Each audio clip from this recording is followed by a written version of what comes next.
தமிழ் கதைகள். பூதம் சொன்ன அறிவுரை.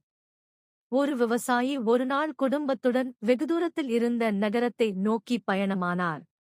இரண்டாம் நாள் உச்சி வேளைக்கு சாலை ஓரத்தில் இருந்த ஒரு பெரிய ஆலமரத்தின் அடியில் தங்கினர்.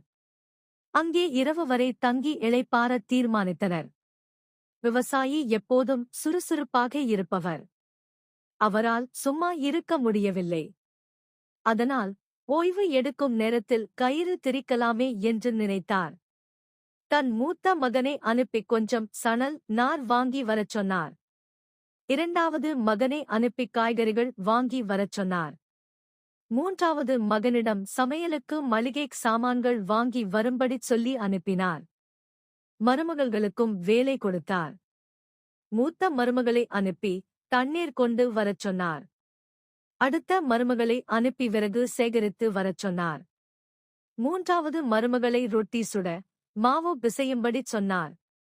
எல்லோரும் அவரவருக்கு சொன்னபடி கொண்டு வந்ததும் மரத்தடியில் அமர்ந்து சணல் நாரைக் கொண்டு கயிறு திரிக்கத் தொடங்கினார். அந்த மரத்தில் ஒரு பூதம் வசித்து வந்தது. விவசாயி வந்து மரத்தடியில் அமர்ந்தது முதல் அது எல்லாவற்றையும் கவனித்துக் கொண்டிருந்தது.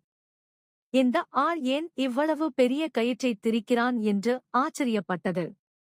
ஆர்வத்தை கட்டுப்படுத்த முடியாமல் கடைசியில் அது மரத்தை விட்டு பூதம் கீழே இறங்கி வந்தது. விவசாயின் முன்னால் வந்து அது பற்றி அவரிடம் கேட்டது. பூதத்தை பார்த்ததும் விவசாயிக்கு பயம் ஏற்பட்டது. ஆனால் அதை வெளிக்காட்டிக் கொள்ளவில்லை. வேலையில் கவனமாக இருப்பது போல் நடித்தார்.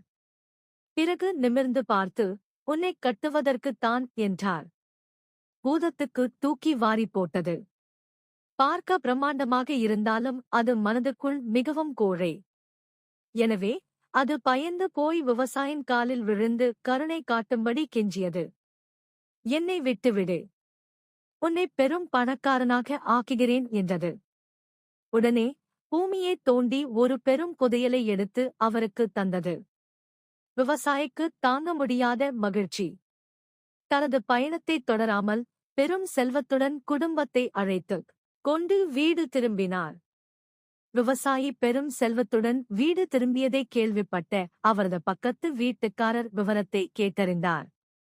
தானம் அந்த பூதத்திடமிருந்து பெரும் செல்வத்தை பெற்று வர வேண்டும் என்று பேராசை கொண்டார்.